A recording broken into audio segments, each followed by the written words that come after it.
Dans cette vidéo, nous allons revoir comment décomposer un nombre entier en produit de nombres premiers.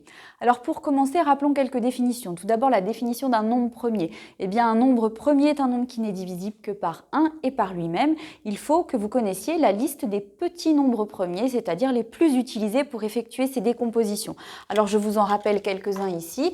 Donc vous avez le plus petit nombre premier qui est 2, ensuite 3, 5, 7, 11, 13, 17. Si vous avez déjà cette liste en tête, vous allez pouvoir faire quelques décompositions de nombres en produits de nombres premiers. Et puis, deuxième règle importante, c'est que tout nombre entier est décomposable en produits de facteurs premiers. Cette décomposition est unique à l'ordre des facteurs près.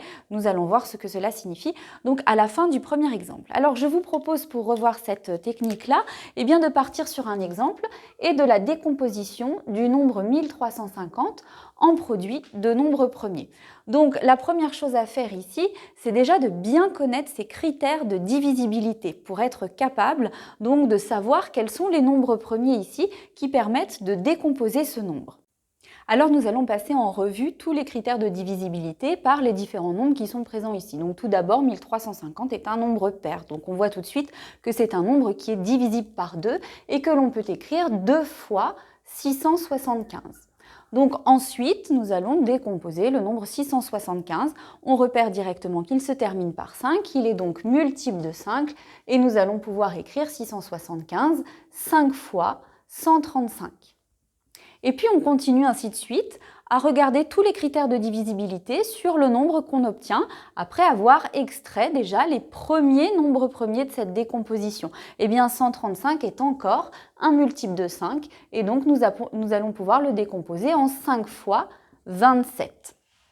Ensuite, nous regardons 27. 27 est dans la table de 3, il s'écrit 3 fois 9. Nous allons donc pouvoir décomposer notre entier 27 en 3 fois 9.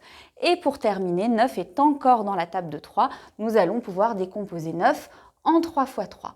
On obtient alors comme décomposition en facteur premier le produit suivant, 2 fois 5 fois 5 fois 3 fois 3 fois 3. On ne peut pas aller plus loin, on a décomposé notre nombre 1350 en un produit de nombres premiers. Ici, on a utilisé uniquement, vous voyez, les 3 premiers nombres premiers. Alors, je disais en introduction que cette décomposition est unique à l'ordre des facteurs près, c'est-à-dire qu'on ne peut pas décomposer 1350 avec d'autres nombres premiers que ceux qui sont ici. Évidemment, l'ordre des facteurs, c'est-à-dire que les multiplications peuvent être mises dans l'ordre que vous le souhaitez, ça n'a pas d'importance pour la décomposition. Alors, pour réduire un petit peu cette écriture, eh bien, on peut utiliser la notation d'écriture avec les puissances, c'est-à-dire ici regrouper les nombres premiers, donc 5 fois 5, 5 au carré, et puis 3 fois 3 fois 3, l'écrire 3 puissance 3. Voilà pour la technique de décomposition d'un nombre premier. Eh bien, je vous propose tout de suite d'en faire un tout seul. Vous allez mettre la vidéo sur pause et essayer de décomposer le nombre 3000 en produit de nombres premiers, et on se retrouve dans un instant pour la correction de cet exemple. Alors passons maintenant à la correction. Vous deviez décomposer 3000 en produit de facteurs premiers. Donc vous avez reconnu que 3000 était un multiple de 2 qui s'écrit 2 fois 1500. 1500 lui-même multiple de 2, donc 2 fois 750. Encore une fois multiple de 2 qu'on peut écrire donc 750 2 fois 375. On va passer maintenant à l'utilisation de la table de 5. Je vais déjà gagner du temps en regroupant mes puissances de 2. Je sais que je n'utiliserai plus ici de décomposition par 2 puisque 2 est un nombre pair et que nous n'avons plus de nombre pair ici. Donc nous allons pouvoir décomposer 375 en 5 fois 75, puis encore décomposer 75 en 5 fois 15 et ensuite terminer par décomposer 15 en 5 fois 3.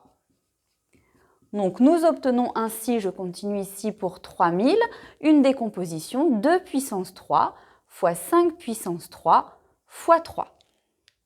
Alors pour terminer, nous allons voir comment nous pouvons utiliser ces décompositions et un exemple d'application de ces décompositions en produits de facteurs premiers. Eh bien, vous allez pouvoir par exemple utiliser ces décompositions pour réduire des fractions. Prenons l'exemple ici de la réduction de la fraction 1350 sur 3000 qui utilise donc évidemment les deux décompositions que l'on vient de faire. Et bien si vous devez simplifier cette fraction-là, évidemment sans calculatrice, et bien l'idée c'est d'utiliser les décompositions que vous avez faites et de faire des simplifications entre les nombres premiers qui apparaissent au numérateur et au dénominateur. Donc par exemple ici, vous avez des facteurs premiers identiques entre le numérateur et le dénominateur, des facteurs premiers qui peuvent se regrouper.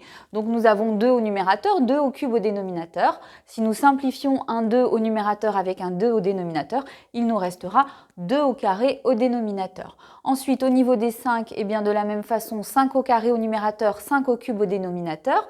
Nous pouvons simplifier par 5 puissance 2 en haut et en bas de la fraction, ce qui nous laissera un 5 au dénominateur. Et puis maintenant, la simplification ici par 3, 3 puissance 3 sur 3, qui va nous donner donc 3 au carré au numérateur. Alors je rappelle que pour voir plus simplement, par exemple, la simplification de cette partie-là, vous pouvez voir 3 puissance 3 sur 3 comme le produit de 3 fois 3 fois 3 sur 3, avec une simplification qui se fait comme ça, ce qui explique évidemment le 3 au carré qui est ici. Et puis après, vous pouvez redévelopper vos calculs, c'est-à-dire 3 au carré égale 9, 2 au carré égale 4, et 4 fois 5, 20. Vous trouvez sans calculatrice la simplification de la fraction 1350 sur 3000 en 9/20e. Voilà, donc pour résumer cette méthode de décomposition en produit de facteurs premiers, 2 choses à retenir. L'essentiel, connaître les premiers nombres premiers qui peuvent apparaître dans les décompositions. Et deuxième chose, bien connaître ces critères de divisibilité.